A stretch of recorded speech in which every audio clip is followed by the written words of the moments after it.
Warahmatullahi wabarakatuh semuanya. Selamat datang Mas Fahmi udah di room ini juga. Selamat datang Mas Fahmi. Terima Halo. kasih banget udah meluangkan waktunya di kala ngabuburit nih. Mungkin udah sedikit nggak fokus karena lapar atau haus. Tapi kita sambil dengerin sharingnya Mas Fahmi. Aku tadi udah nge-share materinya. Seru banget perjalanannya dari awal sampai akhir. Ntar biar Mas Fahmi cerita sendiri. Sebelum kita mulai, aku mau ceritain dulu. Mungkin nanti kayak tadi aku udah cek juga di slide-nya Mas Fahmi ada bakal cerita soal background-nya. Jadi aku bakal cerita yang di slide yang Mas Fahmi belum masukin nih. Itu tentang prestasi-prestasi Mas Fahmi. Cuma sebelumnya aku kenalin dulu. Selamat kenal semua. Salam sore semuanya. Selamat sore. Salam kenal sama saya Vanbul, senior marketing manager dari Lemonilo dan juga Wakabit dari Technopreneurship di rumah millennials gitu. Kita hari ini bakal ngobrol langsung sama Mas Fahmi Hendrawan yang ngobrolin soal dunia fashion entrepreneurship.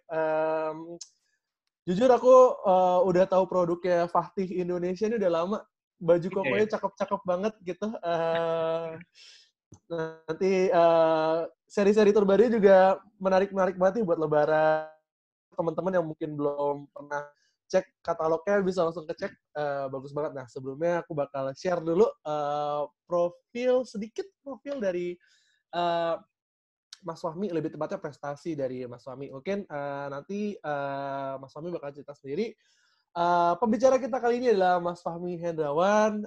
Beliau adalah CEO dari dan founder dari Fahtih Indonesia, sebuah brand ya Mas ya, brand yang berfokus di baju Muslim di Indonesia dan dimasukkan unsur-unsur batik Garut di dalam produk-produknya. Jadi selain baju Muslim itu juga dikasih unsur-unsur budaya Indonesia di dalamnya.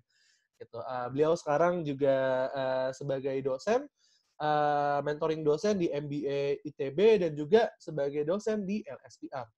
Prestasi beliau sudah tidak perlu ditanyakan lagi. Beliau adalah peraih beasiswa S1 Super Semar, peraih beasiswa S2 LPDPRI, beasiswa AS dari Australia, dan juga beasiswa dari Alibaba Business School di China. Waduh, beasiswa terus Mas, luar biasa. Pinter banget nih berarti. Kayak Mas Fahmi, IPK-nya 4 nih Mas Fahmi nih. Enggak, justru di bawahnya. Beliau juga sangat konsisten ya di bidang fashion, entrepreneurship. Dari tahun 2016 udah jadi fashion designer di Indonesia Fashion Week. Sampai 2016 sampai 2018 fashion designer juga di Asia Islamic Fashion Week di Malaysia tahun 2017 dan juga fashion designer di Jakarta Fashion Food Festival di Moskow, wow luar biasa, dan juga di Tokyo Modest Fashion Week 2017 dan juga London Muslim Fashion Show 2020, luar biasa banget. Boleh tepuk tangan virtual teman-teman semuanya, walaupun nggak kelihatan ya. Monggo tanpa berlama-lama lagi Mas Fahmi, boleh langsung kita presentasikan mendengarkan cerita dari Mas Fahmi sampai kurang lebih jam 5, nanti habis kita tanya jawab sama Boleh. Mas Fahmi. Aku sebenarnya lebih ke ngobrol tadi aja, yang profile dulu kali ya, Mas ya? Boleh, boleh. Ya. Oke, bismillahirrahmanirrahim. Assalamualaikum warahmatullahi wabarakatuh. Selamat sore, teman-teman. Manggilnya kalau RM itu apa ya? Hmm, RM itu sahabat RM nggak sih, Mas Taufan? sahabat panggilannya gitu, Ya, atau memang sobat teman milenial. RM, atau apa gitu. Iya, Halo. siblings, Mas. Siblings RM. Halo, Mas Fahmi?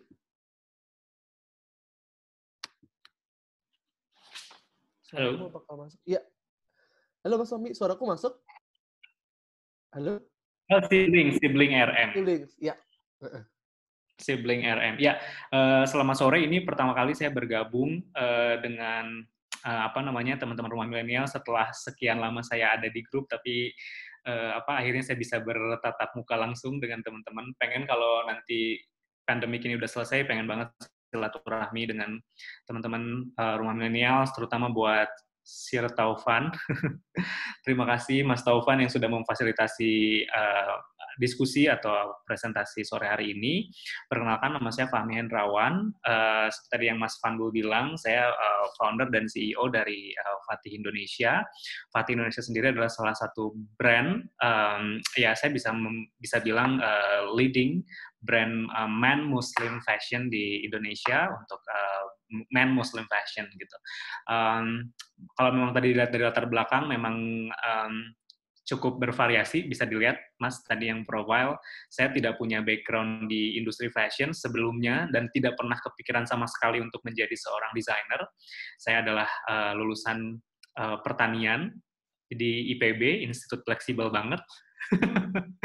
Institut fleksibel banget, kemudian akhirnya lulus dari IPB, saya fokus di bank IPB, Institut Perbankan Bogor juga, jadi saya di bank sampai 4 sampai 5 tahun sampai posisi manajer. Cuma waktu itu saya masih muda, saya berpikir kayak akan banyak sekali kesempatan-kesempatan di luar sana yang bikin tantangan tersendiri gitu. Dalam artian bahwa saya tidak pernah mengalami sedikit kendala apapun di industri perbankan karena saya menikmatinya, tapi saya pikir itu sudah menjadi zona yang sangat nyaman, dan saya pikir ini saatnya untuk keluar dari zona nyaman. Akhirnya saya memutuskan belum menjadi entrepreneur, tapi menjadi musisi dulu. Jadi full-time musician. Jadi saya full-time musician dari 2002 tahun, karena memang basicnya sebenarnya saya memang hobi main musik, tapi tidak diseriuskan, tapi setelah keluar dari bank, saya fokus di full-time musician. Kemudian akhirnya saya berpikir kayak, musisi oke, tapi I think it's not my passion, just my hobby. Dan it's time for me to looking another passion dan looking what the definition of passion gitu.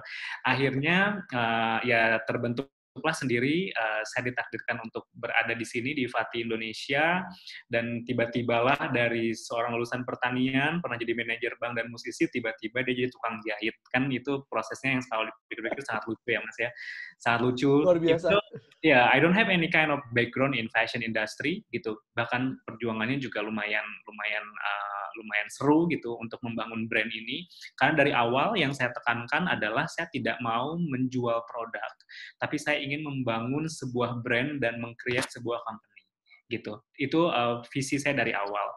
Mungkin orang kalau mau jualan mah gampang, kita bisa ngambil produk-produk dari mana aja, kita jual di sosial media, just dapat untung dan sebagainya. Tapi yang saya memang niatkan dari awal, I wanna be an entrepreneur, not only seller atau small business owner gitu. Saya nggak cuma pengen jadi pedagang aja gitu. Karena saya berpikir bahwa menjadi entrepreneur ini tantangannya luar biasa dan kita mikirnya jangka panjang gitu. Analoginya kalau memang misalnya jadi entrepreneur itu ibaratnya kayak kita jualan cilok deh gitu. Dulu jualan cilok waktu SD, ya kan? Kita waktu SD pasti punya pedagang cilok, ya kan? 10 kemudian kita ngadain reuni misalnya 10 tahun kemudian, kita balik lagi ke SD tersebut, itu si jualan cilok masih jualan cilok di tempat yang sama, jualannya masih sama, gerobaknya masih sama, mungkin bajunya juga masih sama. Saya pikir itu pedagang.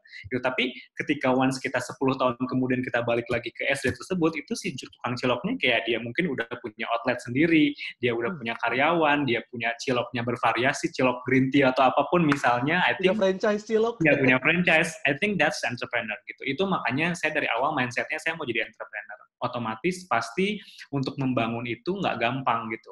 Akan banyak tantangan-tantangan, dan itu memang harus sudah disiapkan dari sedini mungkin gitu. Pun juga dengan saya ketika membangun Fatih ini gitu, saya nggak punya background di fashion, makanya dari itu saya harus well prepare gitu.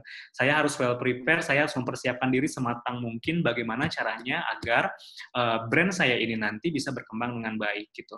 Makanya ketika saya membangun Fatih ini, kenapa sih saya boleh di-share PowerPoint-nya, Mas Panbul?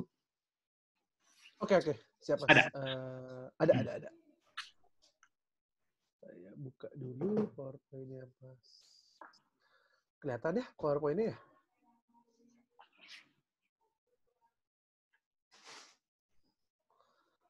Oke. Apa masuk PowerPoint-nya, Mas? Ya, masuk. Fahmi, masuk ya? Masuk. Ya. Ya, tadi kalau sejarah ini mungkin bisa di-skip. Tadi kalau sejarah tentang kenapa sih saya tiba-tiba membangun, nah ini Fatih journey-nya Fahmi Hendrawan. Ini saya dari 2010 sampai 2013 saya fokus di bank, lalu resign, lalu mencari passion dimulai dari menjadi pemain musikal, penyanyi, MC, WO, pokoknya palu gada, apa yang lu butuh gue ada.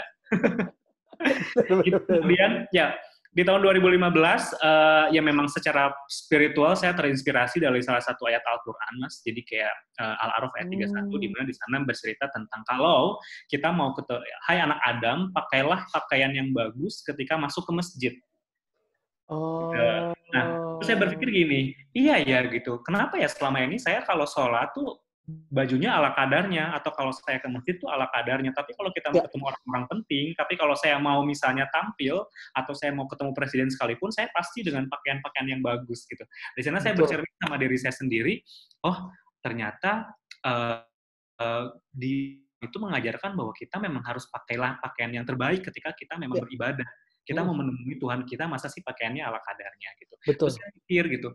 Terus ada nggak sih di sini brand baju muslim cowok yang memang terbranding dengan baik gitu. Karena pada saat itu 2015, 5 tahun lalu bahwa Indonesia itu muslim marketnya itu udah sangat sangat berkembang secara signifikan. Tetapi Ya. yang saya riset itu kebanyakan perempuan. Desainer-desainer perempuan. Oh. You name it. Dian Pelangi, Ria Miranda, banyak sekali Betul, desainer-desainer betul. perempuan yang hadir, tetapi laki-lakinya saya bisa bilang pada saat itu sangat sedikit. Sangat sedikit gitu. Karena kita juga butuh fashion ya, Mas ya? Ya, gitu. Makanya padahal di Al-Quran sendiri mungkin memang nggak harus baju yang bagus, tapi at least baju yang terbaik gitu. Nah, kenapa saya tidak ada niat untuk memprovide baju terbaik itu gitu. Walaupun saya sendiri memang tidak punya pengalaman di situ gitu. Akhirnya saya berpikir kayaknya seru nih kalau kita bikin gitu kan, kalau kita bikin bisnis fashion di muslim tapi cowok. Pada saat itu orang bilang kayak lo ngapain sih mau bikin bisnis muslim fashion cowok itu, karena nggak akan apa ya, nggak akan oke lah secara penjualan atau apapun, itu kan jualannya cuma momentum doang, itu kayak lo akan lakunya cuma di lebaran doang gitu, kayak Iya. bisnis baju muslim di Indonesia tuh nggak bisa, lo akan berkembang di sana gitu, yang ada kayak lo akan struggling banget di situ. Tapi saya berpikir kayak buktinya desainer-desainer yang lain juga bisa, atau saya pastinya juga akan bisa gitu. Makanya dari awal saya sangat-sangat semangat untuk meng-create bisnis Fatih ini, makanya saya waktu itu butuh 6 bulan untuk mempersiapkan dan untuk riset gitu. Jadi saya nggak langsung launching, saya benar-benar sangat apa ya, melakukan yang namanya market research, saya membuat yang namanya business plan sedetail mungkin, sampai kayak orang waktu itu bilang, lo mau bikin bisnis atau mau ngerjain tesis sih gitu, kayak bikin bisnis plan lu tebal-tebal banget. Tapi menurut saya pada saat itu justru penting gitu, karena saya benar-benar pengen serius gitu kan. Saya bikin bisnis plan, saya analisa siapa sih kompetitor yang ada di Indonesia, saya sampai terjun ke Tanah Abang. Dan yang paling menarik, saya sampai ini Mas, saya magang di Majestic di tukang jahit selama 2 bulan. Oh iya? Yap. Itu biar Jadi, Mas tahu ilmunya langsung? Ya, karena saya nggak punya background di fashion, dan saya juga akhirnya saya benar-benar selama 2 bulan itu saya pulang pergi ke Majestic, jadi saya belajar jahit otodidak sampai belajar bikin pola otodidak. Saya jadi asistennya tukang jahit aja, dan itu nggak digaji. Itu selama 2 bulan. Jadi saya misalnya tukang jahit ada klien, saya suruh ngukurin gitu, saya ngeliatin gimana sih cara kerja tukang jahit gitu. Sebenarnya mungkin nggak harus segitunya, tetapi saya berpikir bahwa saya harus punya feeling di situ gitu. Gimana sebenarnya proses penjahit yang benar. Pernah saya 2 minggu saya 10 harian saya magang di tukang kain di Majestic juga. Oh. Jadi saya jadi pedagang, jadi pelayannya mereka gitu. Jadi pelayannya. Jadi saya belajar juga, oh ini kain tuh jenisnya ini, kain tuh jenisnya ini gitu. Sampai kayak kata orang-orang, lu beneran gila ya katanya, kayak bikin bisnis segitunya gitu.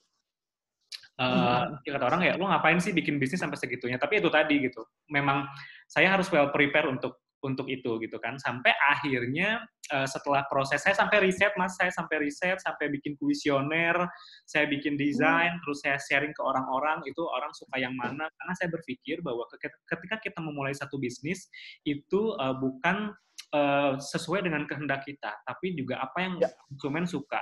Kadang-kadang kita sebagai pebisnis idealis bahwa kita menjual dengan apa yang kita suka, gitu. Tapi tidak Betul. memikirkan apa yang customer suka. Nah, pada saat itu Bener. pentingnya yang namanya market research, gitu. Jadi saya melakukan yang namanya market research. Saya sampai chat orang satu-satu. Saya terus dulu sampai di mall-mall saya kasih kuesioner gitu kayak kalau bisnis baju muslim tuh menurut kalian gimana dan lain-lain gitu. Dan ternyata dari hasil kuesioner itu hampir 80% mereka sangat responsif dengan apa yang saya akan lakukan. Dari situ saya mulai positif dan mulai percaya diri gitu untuk memulai gitu. Sampai akhirnya perjalanan saya nyari PR selanjutnya adalah nyari penjahit. Karena mencari penjahit itu nggak semudah membalikkan telapak tangan gitu untuk mencari penjahit. Sampai akhirnya saya dapat penjahit yang murah di mana di Garut gitu. Itu di Garut adalah kampung halaman saya gitu. Kampung halaman saya di Garut, kebetulan juga penjahitnya di Garut. Jadi saya waktu itu pulang pergi Mas, seminggu saya 2-3 kali ke Jakarta Garut. Jadi saya ngambil bawa bahan, saya taruh di bis, terus saya turun, saya ke Garut, bolak-balik gitu aja gitu untuk Itu sendirian, Mas? sendirian. Saya dulu masih sendirian, sangat sendirian. Saya nggak ada orang sama sekali gitu. Dan pada saat itu Mas Irfan kondisinya adalah sebelum memulai Fati, saya ketipu. Jadi tabungan saya selama kerja di bank itu hilang. Itu ketipu sama salah satu investment bodong gitulah, udah masuk berita sebenarnya. Jadi sebenarnya itu saya kondisinya memulainya sangat dengan nol. Jadi saya nggak punya modal sama sekali karena tabungan saya semuanya hilang. Ditipu sama salah satu investasi bodong. Wow. Gitu. Jadi kayak saya benar-benar memulai ini sangat-sangat dengan ya zero experience, zero capital, dan semua yang modal saya pada situ ya saya yakin saya bisa itu aja. Dan saya terinspirasi dari Al-Quran ini karena saya ngerasa bahwa kalau kita sesuatu terinspirasi dari Al-Quran, menurut saya itu nggak akan pernah salah ya gitu. Dan pasti segalanya lancar sampai akhirnya yaitu saya setelah 6 bulan saya melakukan riset itu barulah saya Fati Indonesia ini launching di Ramadan tahun 2015 itu perdana banget di Ramadan tahun 2015 karena momentumnya juga pas pada saat itu. Nah, sebelumnya saya membuat baju koko itu nggak kayak sekarang Mas Irfan. Jadi saya bikin baju koko itu umum, banyak banget jenisnya, mulai dari baju koko pakai bordir, pakai polos, dan sebagainya. Jadi saya selama setahun itu bikin baju koko, bener-bener baju koko random, gitu. Random baju koko. Jadi nggak ada koko batik kayak sekarang, gitu. Nah, tetapi pada saat itu saya ngelihat bahwa iseng waktu itu saya punya satu batik di rumah yang memang ternyata nggak pernah kepakai, ada satu kain batik, saya cobalah modifikasi kain batik itu ditempel ke satu baju dan jadilah baju koko. Kemudian saya pakai, dan itu orang kayak, loh kok itu bagus baju koko lo ada batiknya gitu loh. Emang iya, saya bilang, iya karena kenapa batik? Karena batik itu any occasion, jadi kita bisa pakai di berbagai macam kesempatan, nggak cuma buat aktivitas muslim aja gitu. Oh iya ya, terus akhirnya saya coba bikin, kemudian balik lagi, saya melakukan riset gitu, dan ternyata hampir 90% orang lebih apresiasi ke koko batik ini gitu. Ke koko batik ini orang lebih mengapresiasi dan lebih kayak demand-nya tinggi gitu, demand-nya kepada koko batik ini tinggi. Akhirnya di 2016 saya mulai menspesifikasikan produk saya Fati Indonesia ini ke koko batik gitu. Dan kemudian kebetulan batiknya juga saya ambil semua dari Garut. Jadi saya kerjasama dengan pengrajin batik yang ada di Garut. Jadi ada unsur di sana empowerment ya, ada unsur pemberdayaan juga. Karena saya ingin membantu para pengrajin batik yang ada di Jawa Barat, khususnya di Garut, untuk berkembang juga gitu. Kemudian juga penjahit saya pun semuanya berasal dari Garut gitu. Jadi karena di sini saya memang niat dari awalnya memang pengen bagaimana caranya kita membuat satu brand yang tidak hanya valuable tapi juga impactful gitu. Akhirnya saya juga, dan kalau dulu awal-awal saya ingat banget itu yang ngelipetin bajunya Fati, yang setrika bajunya Fati itu adalah para anak-anak yatim di belakang rumah gitu. Jadi ada panti, melibatkan mereka untuk akhirnya melipat baju dan sebagainya gitu. Jadi mereka dapat uang, dapat ini. Jadi saya pengen banget sih dari situ. Makanya saya waktu itu ngerasa nggak pernah sendirian karena saya banyak dibantu orang-orang gitu di situ sih. Walaupun saya pada itu sendirian ya gitu. Itu sih Mas Irwan ceritanya gimana Fatih Indonesia itu ada gitu. Kemudian di setahun kemudian Fatih Indonesia ini berkembang dengan sangat apa ya? Saya ngerasa tadinya ternyata benar apa yang dibilang sama teman-teman saya bahwa oh ternyata bisnis fashion itu nggak semudah yang kita bayangkan gitu. Bisnis fashion ini sangat-sangat rumit dan sangat-sangat susah. Sampai saya berpikir kayak kok selama ini saya banting tulang ke sana ke sini, tapi kok saya nggak dapat apa-apa ya. Dalam hal ini nggak dapat secara materi gitu. Materi, ya. Ya, kalau saya nggak dapat apa-apa ya gitu. Padahal saya udah banting tulang ke sana kemari. Kalau dibandingkan mungkin dengan gaji saya yang sebelum-sebelumnya itu sangat jauh gitu. Apalagi dibandingkan dengan teman saya yang sebaya yang mereka udah level ini level itu. Ada perasaan kayak wah gue nggak bisa nih akan kayak gini terus. Gitu. Itu saya usianya waktu itu masih kayak 25 tahun lah, masih seumur teman-teman mungkin ya gitu. Makanya saya pikir kayak wah saya nggak bisa nih kayak gini terus gitu. Saya nggak bisa untuk bertahan di dunia entrepreneur terus karena ternyata sesusah itu, struggling itu gitu kan. Sampai akhirnya saya ditawarin lagi kembali ke salah satu bank dengan gaji yang sangat fantastis. Itu sangat-sangat goda sekali. Dan satu lagi saya keterima saya coba iseng-iseng ngelamar ke salah satu startup yang sekarang udah gede banget startupnya, dulu baru 2015 baru awal-awal memulai. Saya melamar ke salah satu startup dan saya diterima gitu di startup. Jadi ini sebuah godaannya jadi besar ya. Kenapa? Godaannya jadi besar terhadap bisnis. Benar. Dan ini salah satu dilema tersendiri buat saya, apakah saya akan kembali ke dunia dunia eksekutif atau saya akan tetap bertahan di dunia entrepreneur yang tidak penuh dengan ketidakpastian gitu. Sampai akhirnya saya berpikir, I decide untuk ngambil perusahaan startup pada saat itu. Perusahaan startup karena saya berpikir kalau bank kan udah punya pengalaman, kalau startup kan kayaknya belum, dan kayaknya akan seru aja kalau saya ada di industri ini, tapi saya bisa juga mungkin Fatih ini akan saya mulai lagi nanti aja deh kalau Ramadan lagi. Ternyata benar kata teman-teman saya, kalau memang mau bikin bisnis baju muslim itu tantangannya emang berat dan pasti nanti deh lakunya pas Ramadan aja, dan ternyata emang benar gitu pada saat itu. Tapi sampai akhirnya saya berpikir, saya akan ngambil si salah satu startup ini. Saya nggak bisa mention ya, karena nggak enak juga. Nah, karena akhirnya sehari sebelum, saya ingat banget, sehari sebelum saya tanda tangan kontrak bersama si startup ini, saya balik ke Garut untuk minta izin sama orang tua saya, sama ibu saya pada saat itu, dan saya bilang bahwa, Mama, kayaknya ini saya mau udahan bisnisnya, yang si bisnis Fatih ini, saya akan balik lagi ke company. Dan mama saya pada saat itu merestui, karena mama saya tuh kayak, aduh kasihan banget sih anak gue gitu, udah sekolah tinggi-tinggi, dapat beasiswa S1, dulu saya masih belum S2 ya. Masih dapat beasiswa di S1-nya, dulu sekolah tinggi-tinggi, tapi jadi tukang kain, jadi tukang jahit, lu mau ngapain gitu kan, gitu. Ngangkut-ngangkut kain, ya namanya ibu-ibu ya gitu. Terus, ya udah kalau memang ada kamu mau di salah satu, mau kerja lagi ya nggak apa-apa, mama dukung, dia bilang kayak gitu. Ya udah, akhirnya saya, kalau orang tua udah merestui kan, ini ya, ya udah jalannya pasti lancar gitu. Nah, akhirnya pada saat itu saya udah minta izin ke orang tua, saya pulanglah ke Jakarta dari Garut pada saat itu.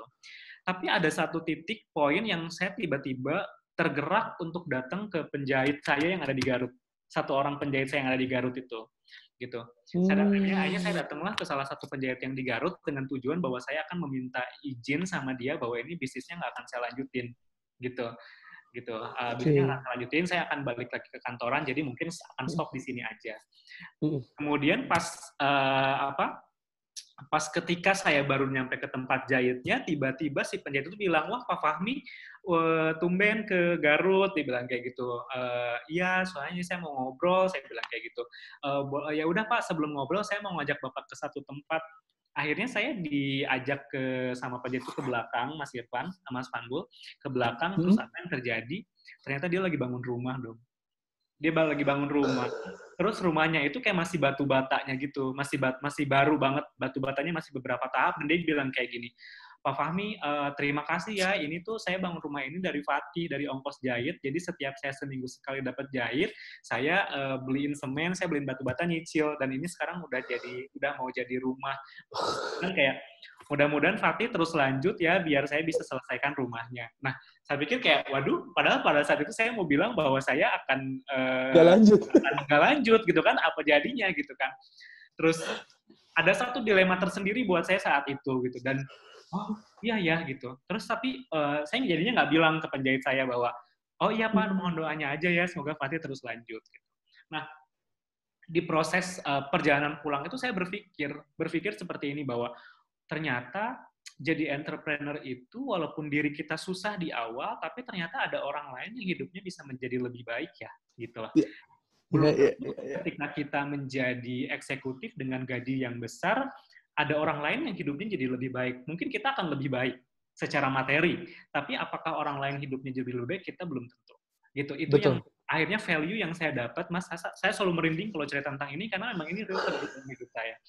Terus akhirnya saya berpikir kayak, iya ya gitu, walaupun jadi entrepreneur ini saya susah, saya nggak seperti teman-teman saya yang gajinya udah mungkin waktu itu double digit, atau memang misalnya yang udah posisinya udah apa, tapi ada satu kenikmatan tersendiri ketika saya menyaksikan penjahit saya sudah bisa membangun rumahnya sendiri, walaupun belum jadi, walaupun masih nyicil.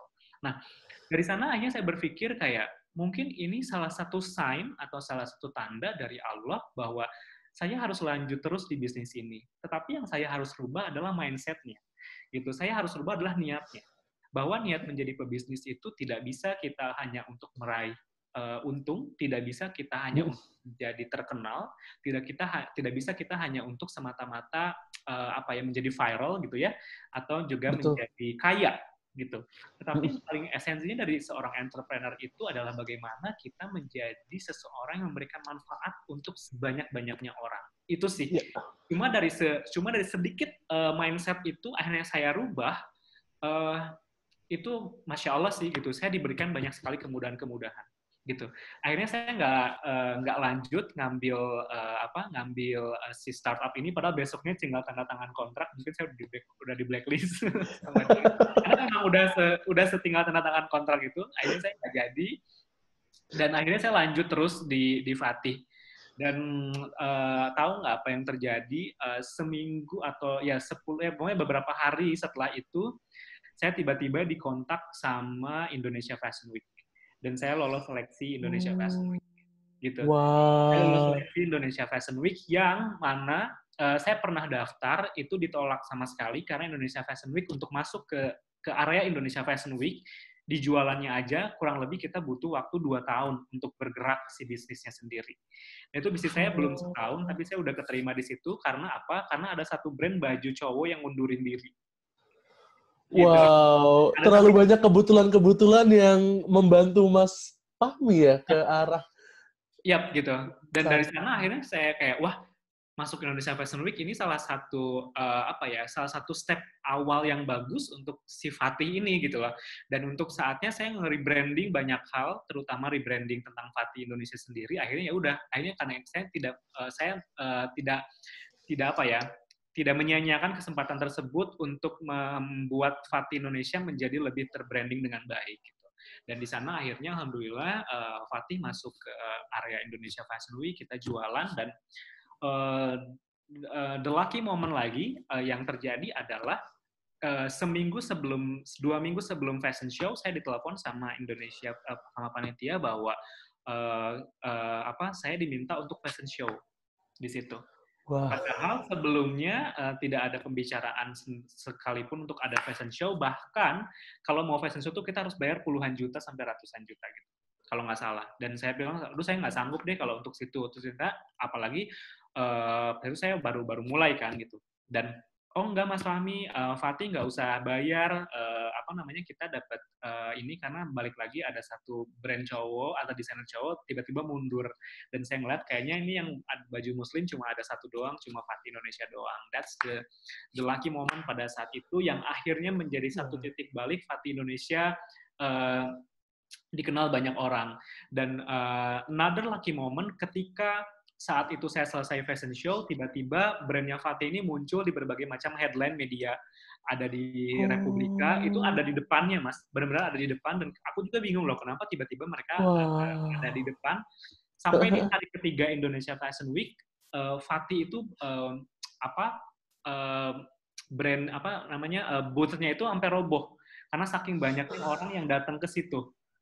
Gitu. Itu yang Sampai roboh. Itu sangat-sangat unpredictable dan sangat-sangat kayak, ini apa sih sebenarnya gitu, kok bisa segitunya. Nah, dari situlah titik balik akhirnya Fatih Indonesia mulai apa ya, dikenal banyak orang gitu. Mulai diliput berbagai macam media, mulai juga diundang tadi ke fashion show di Jakarta, mulai diundang lagi ke tadi yang saya sampaikan, kita pernah diundang mewakili Indonesia ke Malaysia bersama Dian Pelangi untuk representasi Indonesia di Asia Islamic Fashion Week, di mana di sana ada desainer-desainer Muslim se-Asia.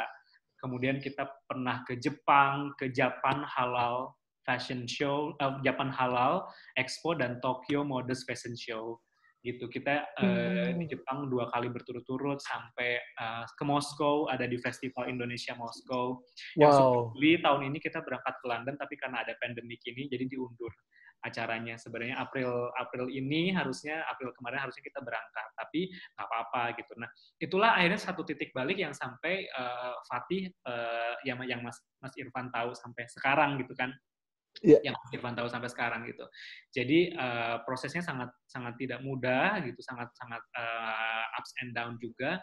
Terus saya juga mulai diliput sama media-media televisi, itu hampir semua televisi itu benar-benar meliput, dan itu tanpa ada, sampai orang-orang bilang kayak, gila ya modal lo itu gede banget ya untuk Fatih, sampai lo berani bayar-bayar si TV-TV untuk pakai baju lo sampai dan ngeliput lo. Terus gue bilang kayak, gue nggak pernah sedikit pun mengeluarkan uang untuk bayar dan untuk dapet title gue ada di situ, bahkan untuk diliput selama 5-10 menit liputan Fatih gitu, gue nggak pernah minta gitu, dan mereka sangat datang sendiri dan ini sendiri gitu, dan itu jadi kayak apa namanya ya segitunya gitu. Sampai ada satu part yang lucu banget itu, ini saya ceritakan di sini ya. Jadi pada saat itu saya kan masih magang juga jadi adminnya ya Mas, admin Instagram gitu. Oke. Dulu masih CEO, Chief Everything Officer. Gitu. Sampai jadi, admin pun dikerjain Mas ya? Admin pun dikerjain? Iya, admin pun dikerjain sampai ke desain baju. Kayak sampai ke ini sempat bazar pertama ya. Bazar pertama itu gue mulai dari ngedesain baju sampai loading barang di mall, gue dorong barang sampai akhirnya ngenata-nata sendiri, sampai akhirnya gue jualan sendiri, terus juga nutup sendiri, itu benar-benar semuanya sendirian gitu. Itu yang seru, momen-momen itu yang memang mahal. Entrepreneur banget sih itu. Itu momen entrepreneur banget. Mahal banget. Mahal. Gitu. Sampai tuh ya itu tadi, karena gue jadi admin, sempat satu momen itu tiba-tiba Instagramnya Fatih tuh rame banget. Yang follow tuh banyak banget. Gue bilang, ini kenapa orang yang follow banyak banget ya gitu. Ada kurang lebih 100-an lah pada saat itu. Jadi followernya naik 100. Terus pas saya cek, ternyata Ridwan Kamil follow you at Instagram. Terus saya bilang kayak, ini Ridwan Kamil mana ya? Aku bilang kayak gitu. Takutnya Ridwan Kamil tapi akunnya bodong kan, karena mungkin ini Ridwan Kamil gubernur atau yang mana ya gitu. Sampai akhirnya saya cek, ternyata itu benar-benar Pak Ridwan Kamil beneran, dia follow Instagramnya Fatih. Terus aku bilang, ini kayaknya kepencet deh di Pak Ridwan Kamil, ini kayaknya kepencet ya, aku bilang kayak gitu. Terus sampai karena saya nggak mau kehilangan momen, akhirnya langsung saya DM Pak Ridwan Kamil, langsung saya DM, saya bilang kayak gini, Pak, salam kenal, ini saya Fahmi dari Fatih Indonesia, terima kasih sudah follow, kami adalah produk lokal dari Jawa Barat, kemudian kami juga pakai batik-batik Jawa Barat, khususnya Garut. Ternyata yang beliau balas apa? Oh iya, saya tahu kok, saya mau beli ini, jadi kayak dia udah mau beli gitu loh. Saya mau beli. Udah di-list sama dia? Udah di-list. Saya mau beli, dia udah ngirimin gambarnya. Saya mau beli ini ya, mau beli ini. Waduh, saya bilang kayak itu. Ini beneran Pak gitu. Ya, minta nomor handphone, nanti ditelepon sama ajudan saya.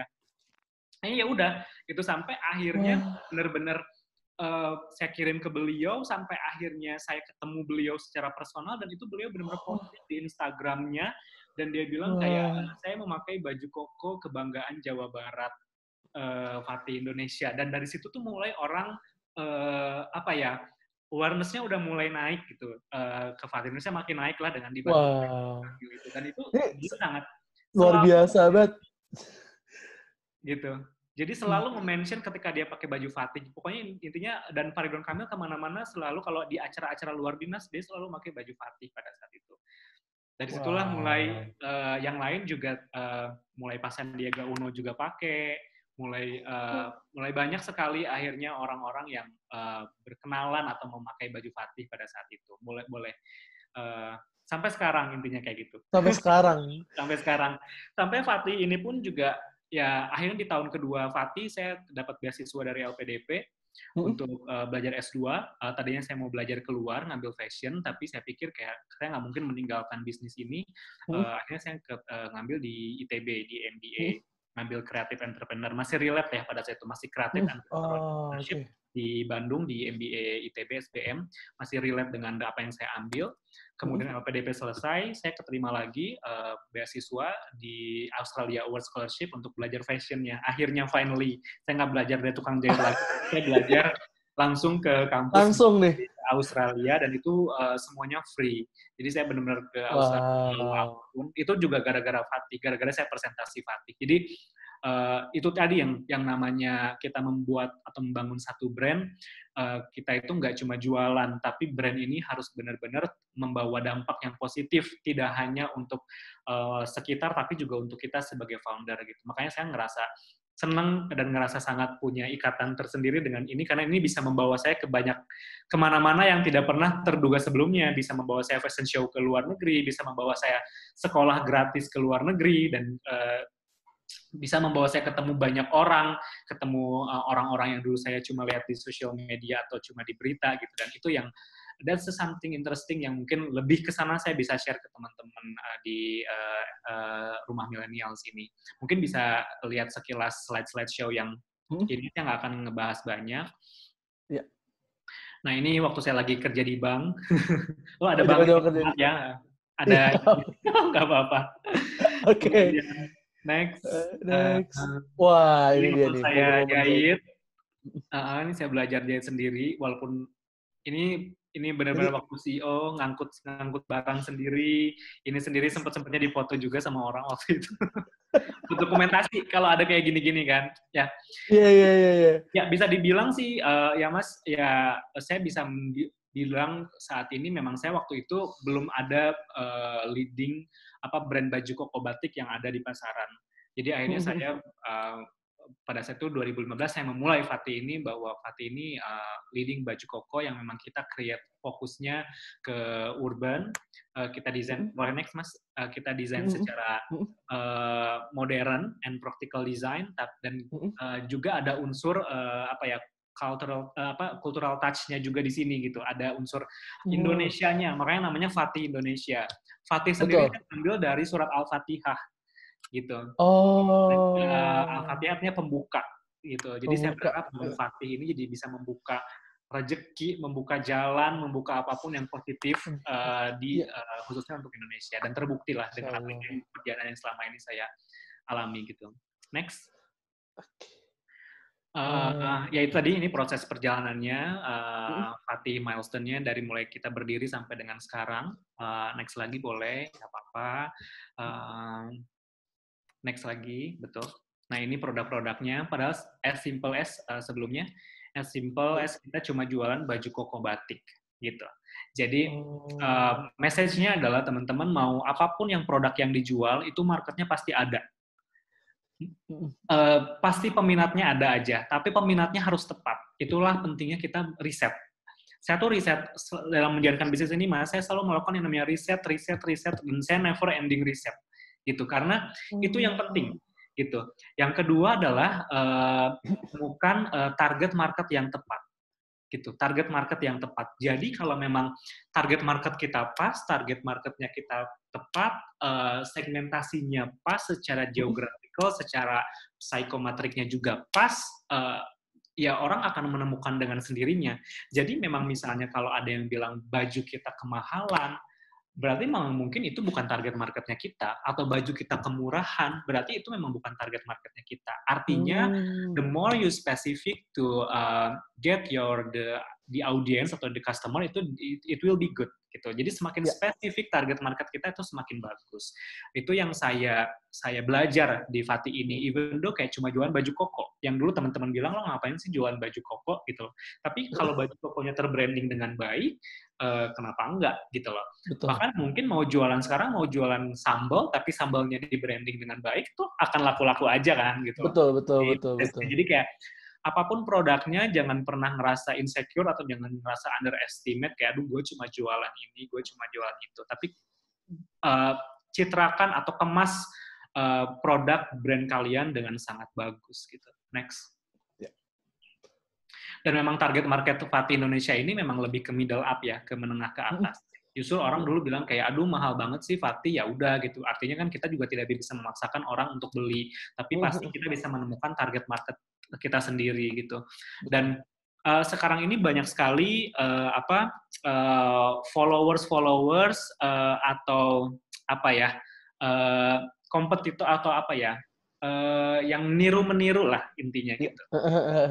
Atau enggak sekarang bahkan saya senang sekali karena sudah banyak sekali brand-brand baju muslim cowok bermunculan gitu. Dan saya tidak melihat itu sebagai kompetitor, tapi saya melihat itu sebagai satu persaingan yang seru karena marketnya masih sangat besar. Marketnya masih sangat besar gitu. Jadi buat saya ngapain saya sibuk-sibuk mikirin orang yang niru produk saya atau yang niru-niru kompetitor saya. Karena saya pikir daripada kita sibuk ngurusin mereka, lebih baik kita fokus dengan nge-value-kan, memvaluasi atau membrandingkan brand kita sendiri. Prinsip saya, yang namanya ekor tidak akan pernah jadi kepala. Gitu. Yang namanya peniru, dia tidak akan pernah menjadi leader. Gitu. Peniru akan tetap menjadi peniru dan leading akan tetap menjadi leading karena yang berbeda adalah bukan tentang produknya tapi tentang value dan mindsetnya gitu. Makanya saya tidak pernah khawatir dan tidak pernah kayak marah sama orang yang kayak sampai ada produk kita tuh dijiplak abis-abisan sama orang sampai ke namanya sampai dijualnya semurah mungkin.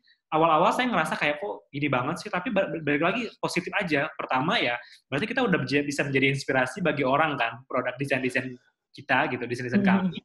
Yang kedua ya berarti hitung-hitung kita membantu orang lain untuk mendapatkan penghasilan juga gitu. Artinya sih saya lebih ke positif thinking aja ketimbang saya harus marah-marah, ketimbang saya harus kayak wah lo nyuri produk gue dan lain-lain gitu. Tapi penting juga untuk entrepreneur di awal memulai bisnis untuk mempatenkan dari sisi brand dan juga desain apa yang kita buat gitu. Jangan kayak mentang-mentang ya udah itu nanti aja deh gitu.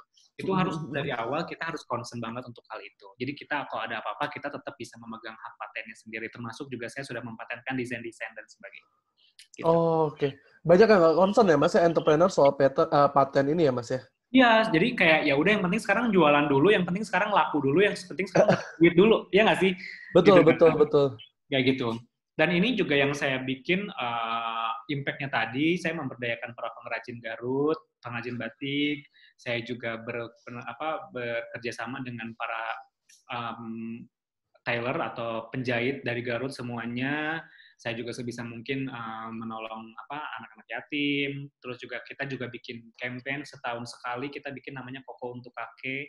Jadi kita bagi-bagi baju koko untuk kakek-kakek di panti sosial, panti jompo, dan di jalan itu setiap tahun. Setiap tahun kami bikin, setiap Ramadan. Gitu. Tapi tahun ini karena ada pandemik ini kita nggak mungkin berkunjung ke panti-panti atau kemana, jadi saya ganti dengan satu koko satu sembako. Jadi saya setiap pembelian satu koko, akhirnya kita menyumbangkan satu sembako untuk orang-orang yang membutuhkan atau kena impact dari pandemik ini. Itu sih sosial ininya. Next. Enterprise ya.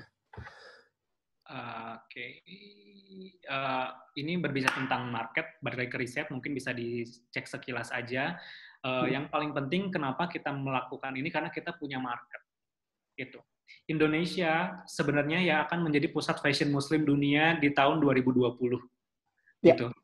Tapi dengan adanya pandemik ini saya nggak tahu, tapi saya yakin banget bahwa Indonesia itu akan jadi sentral muslim fashion, dan sekarang Indonesia udah sangat disorot sekali dari muslim fashion-nya gitu. Sekarang di mana-mana Indonesia selalu dilibatkan dan selalu diundang untuk di industri fashion, dan itu tuh salah satu penyumbang dari ekonomi kreatif terbesar juga di sisi fashion. Salah satunya adalah fashion muslim gitu kan. Mungkin teman-teman juga sekarang kenapa juga fashion muslim sangat berpotensi lebih bagus lagi karena orang sekarang udah lifestyle-nya udah berubah, udah mulai concern dengan yang berbau halal, dengan mulai lifestyle-nya hijrah udah menjadi Betul. lifestyle. Otomatis ketika kita hijrah, kita membutuhkan satu identitas baru as a Betul. Muslim. Ya kan, salah satunya juga kalau laki-laki perempuan mungkin memakai jilbab atau kerudung, laki-laki memakai baju koko gitu loh. Jadi Menarik itu nih yang Mas ya. menjadi salah satu yang saya lihat 5 tahun lalu gitu. Akhirnya Betul. kejadian sekarang. Itu kenapa pentingnya kita melakukan riset itu. Mm-mm. Jadi nggak semata-mata orang lagi rame jualan ini kita ikut jualan, orang lagi Betul. rame ini kita ikut jualan, nggak semata-mata kayak Mm-mm. gitu. Next mas. Oke. Ini mungkin akan panjang tapi kalau mau di skip nggak apa-apa. Tapi at least ini apa namanya? Ini tadi strong branding dan build up-nya. Next mungkin ada beberapa foto-foto. Ini foto-foto ketika ini media Oh. TV dan media cetak yang sudah bekerja sama. Ini kita Fatih. Dipakai banyak artis ya Mas ya? Alhamdulillah, dan itu tidak pernah bayar dan tidak pernah kita endorse sama sekali. Bahkan mereka yang Wah. Ini ke saya sebagai marketers, saya tahu harga nge-endorse mereka dan itu nggak murah. Brand besar pun belum tentu sanggup buat nge-endorse betul. mereka. Dan saya senang sekali mereka sangat-sangat kayak ya appreciate, dan sampai sekarang kita hubungannya sangat baik gitu. Bahkan mereka kayak beberapa TV bahkan meliput berkali-kali Fatih gitu kan dari mulai. Wow. Ada satu hal mas yang menarik itu Hah? kami itu pernah dikontak sama LinkedIn. LinkedIn as a Asia company. Pasifik. Ya, as a company yang di Oh. Asia Pasifik. Jadi cabang Asia Pasifik, saya pikir tuh saya kena prank. Jadi pada saat itu saya di email sama LinkedIn bahwa saya terpilih untuk diliput. Jadi LinkedIn punya campaign namanya I'm in it. Jadi campaign global campaign namanya I'm in it. Jadi cari orang-orang yang passionate dengan apa yang dia lakukan gitu. So aku bilang nanti LinkedIn akan wawancara, terus saya diwawancara tuh waktu itu diwawancara sama LinkedIn-nya dari Indonesia, LinkedIn perwakilan Indonesia wawancara saya, tapi ya udah gitu, saya pikir tuh nggak ada, oh ya udah gitu, kayak cuma wawancara aja. Tapi ternyata setahun kemudian itu LinkedIn kontak saya lagi dan dia bilang, oke, kamu sudah di ACC sama LinkedIn di sana, kamu jadi Pusat. representatif Indonesia 2 orang, ada satu lagi siapa, saya lupa, untuk kita liput videonya. Oh oke, saya pikir tuh kayak, oh oke, video apa ya, aku bilang gitu. Dan ternyata itu mereka benar-benar mempersiapkan, dulu kan saya tempatnya masih kecil ya, masih di ruko gitu. Mereka benar-benar kayak beneran real shooting, mereka bawa kru hampir belasan orang, sampai regional director LinkedIn Asia Pasifik itu datang ke Indonesia khusus untuk melihat syuting. Khusus untuk melihat syutingnya Fatih, dan Wow. itu saya syutingnya di ruko yang nggak ada AC, dan mereka semua kepanasan, dan itu jadi campaignnya LinkedIn, I mean it. Itu saya wakil dari Indonesia 2 orang untuk dan saya juga nggak tahu kenapa tiba-tiba terpilih si Fatih ini, itu cuma kekuatan Allah aja yang tahu. Gitu. Wow. Salah satu ini kita sih, salah satu lucky moment lagi yang saya selalu bilang gitu. Masya Allah momen lah saya selalu bilang gitu. Masya Allah momen Saya ya. selalu bilang itu banyak sekali Masya Allah momen yang lain yang wah iya ya gitu. Gitu. Jadi itu tadi sih sebenarnya. Mungkin bisa di next. Ya, ya. Ya ini kita waktu di Asia Islamic Fashion Week di Malaysia. Next lagi, ini waktu di Indonesia Fashion Week 2017. Ini pertama kalinya saya show di panggung besar dan itu audiensnya ada 4.000 orang. Wow. Di Indonesia Fashion Week. Kemudian next, ini di Moskow, Rusia kemarin. Itu saya jualan baju, Mas. Jualan baju sampai orang-orang itu foto sampai baju saya tuh dikira baju apa ya? Unik gitu. Sampai apa yang baju yang saya pakai waktu itu saya kan pakai kayak outer atau kimono batik gitu ya, tenun. Sebelum mereka buka dan mereka beli. Gitu. Saking mereka sangat appreciate banget dengan batik ini gitu, batik dan tenun ini gitu. Itu sih seru banget sih. Keren banget ini dipakai sama bule-bule gitu. Iya, ini dipakai buat show gitu. Ini waktu di Tokyo, Tokyo Modest Fashion Show. Ini saya lagi presentasi ke salah satu e-commerce fashion di Jepang gitu. Karena Jepang juga sekarang udah mulai concern banget tentang halal lifestyle dan halal muslim. Halal tourism ya. Ya, halal tourismnya juga termasuk halal. Makanya dia ngadain Tokyo Modest Fashion Show. Tahun ini kayaknya nggak ada. Karena Olimpiade juga dimundurin. Ini media coverage saya di beberapa liputan, dari mulai liputan TV, media cetak, dan elektronik. Next. Terus ini beberapa bazar. Ini media interview. Terus mungkin nanti kalau yang mau lihat liputan-liputan LinkedIn itu ada di YouTube ya, di YouTube-nya Fatih yang tadi LinkedIn dan lain-lain. Ini public figure bersama Fatih. Wow, Dude Ini Harlino, luar dari biasa. Ridwan Kamil. ini adalah salah satu ini Mas, yang bule ini dia adalah kori muda dari saya lupa dari mana, dari London. Dari Namanya London. Fatih juga. Namanya Fatih Namanya juga. Fatih juga. Nah, Wow. saya itu dulu ketika bikin Fatih, saya selalu banget dengerin murotalnya dia sambil bikin Fatih.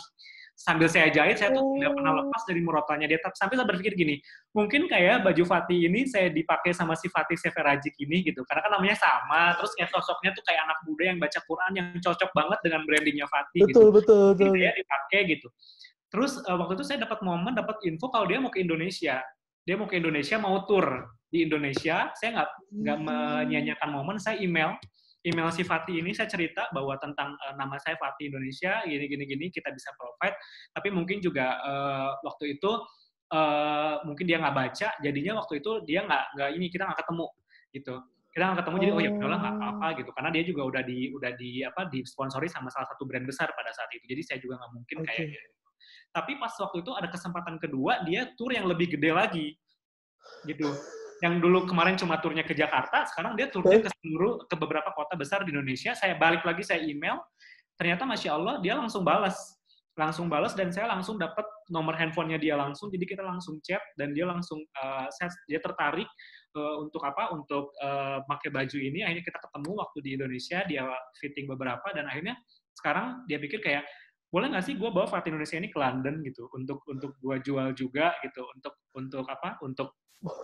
kalau kerjasama Fatih go to London, Fatih ex Fatih gitu, why not? Aku bilang kenapa enggak gitu. Akhirnya ini sekarang lagi proses dibicarain sih, mudah-mudahan. Wow, magicnya banyak banget ya Mas, bisnisnya Mas Masya Allah Fahmi ini. momen lah ya. Masya Allah, Masya Allah momennya momennya banyak banget ya. alhamdulillah banyak banget. Ini beberapa presentasi.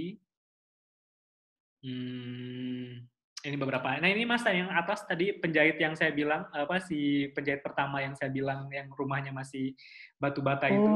Ya ini. Oh.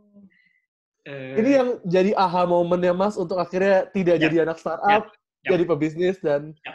Mungkin Masya akan Allah beda sampai cerita sekarang. kalau saya nggak ada ketemu sama Kang Asep namanya. Kalau memang saya nggak ada Iya. ketemu Kang Asep, nggak akan latih sampai sekarang. Beda cerita kalau Kang Asep nggak ngajak ke rumahnya Ngajak ke rumah dia dan ya. sekarang mungkin sudah ada di perusahaan startup itu. Betul Next, Mas. ya itu sih, itu tadi mungkin ini lebih ke materi. Tapi di balik tadi Masya Allah momen gitu ya, Masya Allah momen itu banyak juga Mas Astagfirullah momennya juga gitu. Mas, banyak juga istighfar momen yang mungkin kita nggak bisa cerita satu persatu, tapi balik lagi bahwa tapi dari proses-proses itu saya merasa bahwa proses membangun bisnis ini bahwa kita dulu kan kenapa sih pengen bisnis, karena kita pengen waktunya 24 jam, saya pengen waktunya bebas, fleksibel, yang ada nggak mungkin lah kita waktunya malah 24 jam sehari ngurusin Betul. bisnis kan. Betul. Banyak sekali tadi down momennya juga sangat banyak gitu, mulai dari saya ditipu orang, ditipu karyawan dan lain-lain, saya kebanjiran, itu banyak sekali juga gitu di balik tadi yang saya ceritakan wah-wahnya gitu. Tapi balik lagi bahwa untuk menjadi entrepreneur ya kita nggak bisa cuma buat senang-senangnya aja, tapi memang benar-benar bahwa kalau saya melihat bahwa entrepreneur itu adalah proses ujian dari perpindahan dari satu ujian ke ujian lainnya gitu, dan Betul. kita pasti nggak akan nemu yang enaknya aja. Ibaratnya once kita udah masuk SD pasti kita dikasih soal ujiannya yang SD. Once Betul. kita udah naik lagi ke tingkat kuliah pasti kita dikasih ujiannya juga ujian kuliah gitu. Jadi Betul. jangan pernah berharap menjadi entrepreneur kita akan aman-aman aja, enggak. Tapi bukan berarti saya menakut-nakuti ya gitu. Balik lagi bahwa ya entrepreneur itu tentang mindset. Entrepreneur itu tentang bagaimana kita mengambil resiko, bagaimana kita benar-benar passionate terhadap sesuatu, bagaimana kita big dream, berpikir besar, dan bagaimana kita looking to change things, more action dan more energy ketimbang kita hanya mengeluh dan mengadu-ngadu dengan brand-brand lain yang meniru brand kita. Itu sih tentang mindsetnya. Next. Itu sih mungkin nextnya bisa itu terlebih ke materi sih. Oke. Gitu. Mungkin kita bisa langsung ke sesi tanya jawab ya Mas Fahmi ya? Boleh karena Boleh sesuai. saya buka langsung ke slide terakhir. Tapi ini prinsip yang menurut aku prinsip hidupnya Mas Fahmi menurut aku ini bukan sekedar tips bisnis, aku dengarnya kayak tips hidup ya, kayak menghadapi berbagai macam tantangan yang menurutku mungkin kayak nggak semua orang bisa ngelaluin ya gitu. Oke, para siblings SM, kalau misalnya dia punya pertanyaan bisa langsung buka mic ya. Mas Ahmad ini kayak mau nanya ya Mas Ahmad ya? Boleh di-unmute Mas Ahmad? Mungkin, monggo. Tadi saya lihat Mas Ahmad dari tadi nyatet-nyatet itu, bisa di-unmute dulu untuk pertanyaan langsung. Monggo Mas Ya, Ahmad. ya saya Ahmad dari Indonesia Berkebun. Hai, Saya ini luar biasa Mas Fahmi, Masya jadi Allah. bisa jadi pedoman hidup orang seperti ini. Saya lihat Mas Fahmi banyak bilang bahwa banyak kebetulan, tapi kayaknya saya yakin itu bukan kebetulan deh. Pasti ada kerja keras di belakangnya. Gimana tuh Mas? Pengen ini aja. Iya, benar-benar. Tadi langsung jawab nggak apa-apa? Monggo Mas. Ya, betul Mas. Aku sih bagi saya pribadi, saya melihat itu memang sebagai kebetulan ya, atau sebagai luck atau masya Allah momen tadi. Tapi balik lagi bahwa buat saya kebetulan atau keberuntungan itu adalah ketika kesiapan bertemu dengan kesempatan, gitu. Jadi itu namanya keberuntungan, gitu. Jadi mungkin Mas akan jadi beda kalau kita siap tapi kita nggak punya kesempatan, itu nggak bisa juga. Tapi kalau kita juga punya kesempatan, tapi kitanya juga nggak siap, mungkin itu nggak bisa juga. Gitu. Mungkin akan beda ceritanya kalau tiba-tiba kemarin saya dipanggil dapat apresiasi atau dikasih kesempatan sama Indonesia Fashion Week, lalu saya nggak siap. Mungkin nggak akan ada cerita saya tiba-tiba diliput sama media dan sebagainya sampai sekarang. Jadi artinya bagi saya kesiapan dan kesempatan itu penting. Kesiapan artinya apa? Kita harus well prepare dalam hal apapun, termasuk dalam bisnis. Kita harus siap sedia, baik itu dari bisnis plan, dari itu planning, dari itu kitanya sebagai founder harus siap sedia dalam berbagai macam kesempatan, dan kesempatan pun harus kita cari gitu. Kesempatannya harus kita cari, harus rajin-rajin datang ke datang ke perkumpulan, rajin juga kita berkenalan dengan orang gitu. Karena menurut saya itu juga salah satu modal yang tidak hanya uang ya, tidak hanya capital, tapi itu tadi. Makanya saya ngerasa bahwa mungkin ini bukan kebetulan atau bukan keberuntungan, tapi bisa jadi memang saya mempersiapkan diri memang sangat matang sebelum ada bisnis ini. Dan yang kedua, balik lagi, niatnya memang kita untuk membantu orang, cuma sesimpel itu aja sih. Karena kita kalau udah mikirin balik lagi, kalau ada satu momen kayak, aduh kita mau bontang-panting, mau jungkir balik, bikin strategi dan lain-lain, tapi kalau Allah udah nggak berkehendak, ya gimana lagi? Gitu. Satu prinsip yang selalu saya pegang, Mas, bahwa menjadi entrepreneur itu adalah proses perjalanan spiritual. Gitu. Saya mungkin dulu bukan dibilang alim ya, mungkin saya dulu nggak se bisa kayak sekarang gitu kalau saya tidak mengalami proses-proses perjalanan spiritual gitu. Artinya apa? Saya ngerasa bahwa ketika kita menjadi entrepreneur, itu bosnya itu tuh langsung Allah gitu loh. Kalau dulu menjadi pegawai kita punya bos, ya kan? Kita punya bos, kita pasti pengen selalu cari muka depan bos kita. Biar apa? Biar bos kita tuh kasih kita bonus, bos kita itu kasih kita kayak apresiasi dan lain-lain. Nah kalau sekarang entrepreneur kita nggak punya bos. Bos kita adalah Allah kita langsung, Tuhan kita langsung.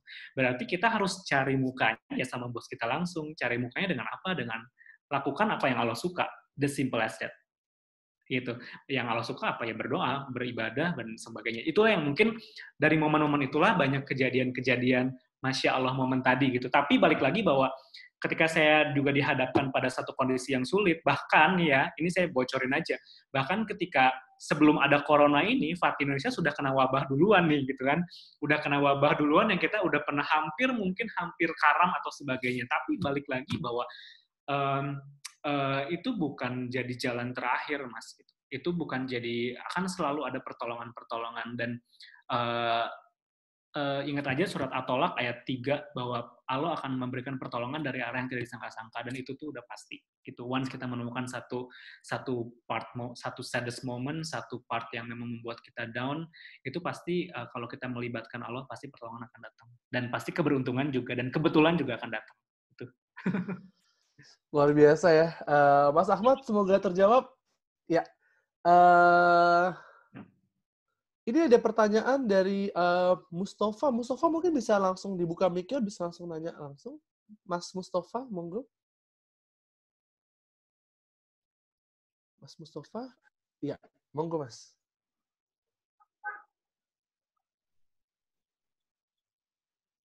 Ya, halo Mas Mustafa. Kayak di radio. Ya. Halo Mas Mustafa. Ya. Oke.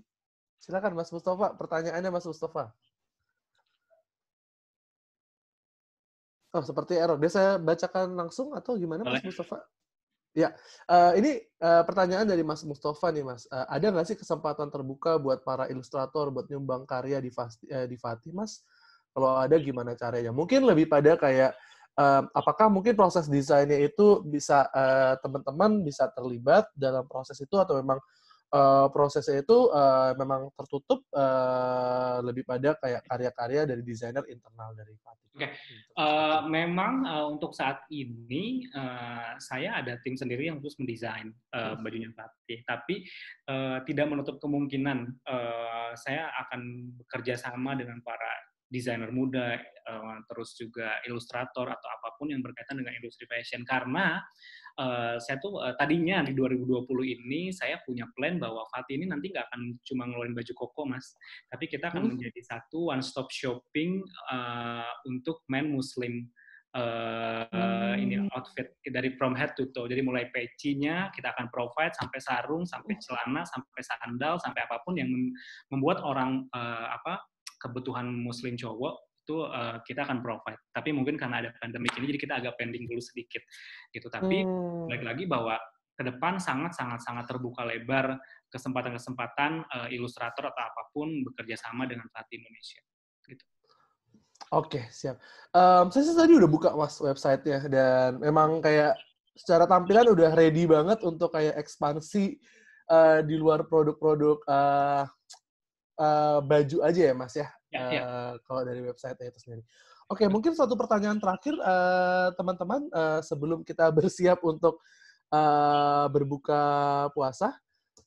Kalau tidak ada bakal saya nih yang nanya. Soalnya saya tadi juga, waduh, kayak pas lagi Mas Suami cerita banyak banget yang kayak saya bikin penasaran. Karena saya jujur Mas, saya udah punya dari SMP tuh suka bisnis Mas, cuman belum kesampaian sampai yang benar-benar serius. Sempat kemarin bikin bisnis konsultan, cuman kayak nanti dulu deh, kayaknya nggak, passionnya nggak di situ. Dan prinsipnya Mas Fahmi tuh kayak ngingetin saya lagi, wah, berbisnis itu bukan tentang cuan doang, berbisnis itu tentang memberikan dampak. CEO saya, sekarang saya kerja di Lemonilo, dia tuh selalu ngomong kayak gini, bahwa cara paling besar kamu bisa memberikan dampak ke masyarakat adalah bukan sekedar kamu turun ke masyarakat, tapi kamu membuat orang banyak turun ke masyarakat. Caranya dengan membuat bisnis, gitu. Itu prinsip yang menurut aku, Mas Fahmi tadi sampaikan menarik banget. Mungkin Mas, pertanyaan dari aku, Mas, entrepreneurship tuh capek banget, aku tahu. Godaannya banyak banget. Tadi Mas bilang sering ditipu, sering semacamnya, dan pernah dapat masalah gitu. Boleh nggak sih Mas, ada satu, apa sih biasanya kayak aku selalu percaya bahwa entrepreneurship itu selalu punya teman sharing yang kayak membuat dia merasa tidak sendirian. Karena entrepreneurship is a lonely journey, ya nggak sih Mas? Kayak serba sendiri dan semacamnya. Kalau boleh tahu Mas, kayak siapa sih supporting mental supportnya dari Mas Fahmi untuk saat menjalani ini semua, dan apakah teman-teman atau keluarga atau siapa gitu? Iya, yang pastinya sih sebenarnya yang pertama pasti keluarga ya, karena tidak bisa dipungkiri bahwa keluarga adalah support system ya. Istri, anak, dan apapun itu tetap akan menjadi satu goals tersendiri, karena at the end sebenarnya apapun kondisi kita, selama support system kita masih akan didukung, itu we will be okay gitu. Yang kedua tentunya itu tadi bahwa saya punya misi bahwa untuk membawa baju koko ini tidak hanya tidak hanya di Indonesia tapi juga global gitu kan.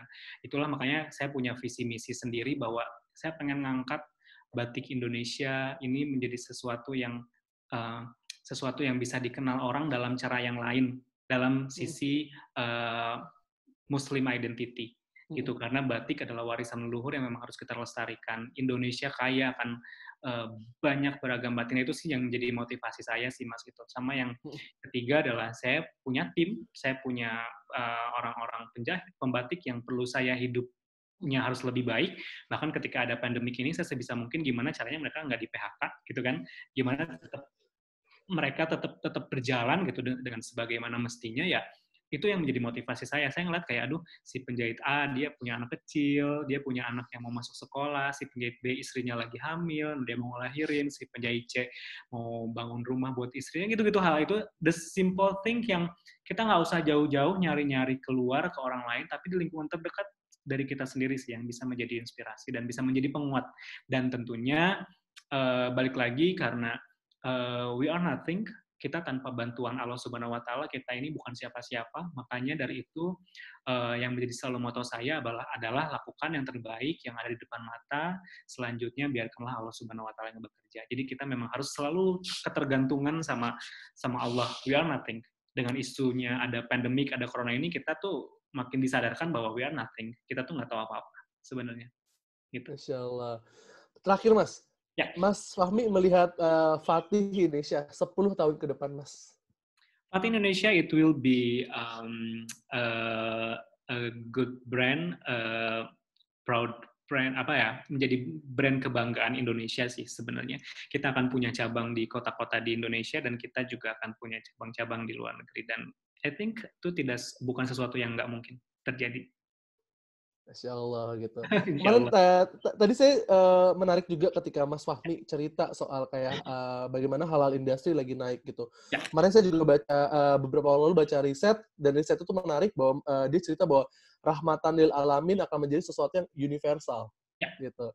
Jadi ini menarik banget, dan Mas Fahmi memulai dari sebelum riset itu bahkan ada gitu. Berarti luar biasa bahwa mungkin menyimpulkan sedikit dari obrolan Mas Fahmi sebelum nanti mungkin closing statement dari Mas Fahmi. Tadi Mas Fahmi cerita bahwa segala proses entrepreneurship dimulai dengan riset. Mas Fahmi bahkan sampai belajar langsung magang sebagai penjahit, bahwa bisnis bukan tentang nyuruh-nyuruh aja, tapi paham juga apa yang dilakukan nih, apa yang dijalanin gitu. Terus Masya Allah, banyak Masya Allah momen, banyak astagfirullah momen ya. Jadinya zikir momen ya Mas ya. Jadi zikir momen gimana, jadi alhamdulillah gitu. Jadi kayak gimana ngeimbangin dua hal tersebut, tetap kembali lagi ke misi awalnya apa yang menjadi pengingat kita, dan juga selalu ingat sama support system kita ya gitu Mas ya. Mungkin sebelum kita foto virtual, mungkin Mas Fahmi ada closing statement Mas? Ya, sebelum saya closing statement, saya ada buku ini. Oh, oke. Judulnya Sedekah Inspirasi. Nanti teman-teman yang ikutan pada saat ini silakan DM aja nanti ke Instagram saya @fahmihendrawan. Nanti tim saya akan kirim ke teman-teman semua bukunya. Kebetulan karena ini tinggal dikit lagi karena di Gramedia juga udah nggak ada. Terus kemarin saya sempat bikin ini. Jadi ini cerita berdiri tentang dulu saya resign dari bank sampai saya bikin Fatih. Itu mudah-mudahan teman-teman bisa bermanfaat. Jadi saya nanti akan silakan DM ke Instagram saya atau ke Instagram Rumah Milenial juga boleh kali ya. Oke. Boleh. Kalau Instagram Mas Fahmi, Fahmi apa Mas? Fahmi Hendrawan. Hendrawan. Oke, ini saya tulis di situ. Saya juga boleh DM Mas? Pakai. Kita udah follow. Oh, pakai. Oh iya, oke, siap. Fahmi Hendrawan. Fahmi Hendrawan ya? Ya. Oke. Nanti saya DM juga ya Mas ya. Jadi nanti tim saya akan kirim bukunya. Judulnya Sedekah Inspirasi. Nah, the closing statement adalah apa yang tadi saya sampaikan, pasti setiap orang pasti punya perjalanan atau journey-nya beda-beda, tidak bisa disamakan gitu. Apa yang tadi saya sampaikan juga itu kurang lebihnya adalah memang bukan semata-mata saya hebat atau saya yang keren, tapi memang udah semata-mata bahwa memang qadarullah, semuanya memang sudah petunjuk Allah. Jadi dalam apapun kondisi teman-teman sekarang, ingat bahwa kita harus terus melibatkan dan menyimpan Allah dalam diri kita gitu. Jadi insya Allah pasti akan membuat kita tenang dalam kondisi apapun gitu. Apalagi sekarang dengan ditambah dengan isu corona ya, dengan isu yang banyak sekali berita-berita negatif di luar gitu. Saya pikir kita perlu saatnya kembali kembali kepada the basic diri kita, bahwa Tuhan, balik lagi ke Tuhan sih, intinya itu aja. Jadi jangan pernah ngerasa sendirian, jangan pernah ngerasa takut juga untuk memulai satu bisnis, jangan pernah ngerasa bahwa kita adalah orang yang paling menderita, justru ubah semuanya itu menjadi satu rasa syukur. Itu aja sih. Again, bahwa lakukan yang terbaik yang ada di depan mata sekarang, selanjutnya biarkan tangan Allah Subhanahu wa Ta'ala yang bekerja. Gitu, Mas Panbo. Masya Allah. Siap, terima kasih banget Mas Fahmi buat waktunya sharing-sharing di masa-masa ngabuburit gini. Ini benar-benar kayak gabungan antara entrepreneurship, dakwah, dan juga kayak self-development. Gitu, ini kayak lengkap semua materinya, Masya Allah. Oke, mungkin teman-teman yang ikutan boleh buka ditunjukin videonya buat kita foto bareng, dan juga boleh ucapin makasih ke Mas Fahmi juga untuk waktu sharing yang sangat insya Allah berfaedah. Wah, ada Mas Taufan juga tuh, backgroundnya kayak di kelas tuh Mas Taufan. Wah, ini mentor saya nih kalau ini nih. Masya Allah. Mentor saya juga itu, Mas. Luar biasa, Mas Taufan tuh mentor semua umat. Insya Allah. Keren banget. Mudah-mudahan nanti benar-benar kecapaian bisa di seluruh ASEAN gerainya. Ini panutan nih. Dan nunggu punya Bung Fanbul aja, bisnisnya Bung Fanbul belum mulai nih, kita support nih. Siap. Insya Allah segera, Mas. Kita Fanbul Indonesia. Apa ini? Ada yang belum buka kamera, ada Indah, dia, Bang Kama, Josandi, Adela, silakan buka kameranya. Kita foto bareng-bareng. Foto bareng-bareng. Masih ada beberapa orang lagi. Ntar saya foto dulu sekali, udah terlanjur kepencet. 3, Oke, bentar ya. Bentar ya. 3, 2, 1. Oke. Siap.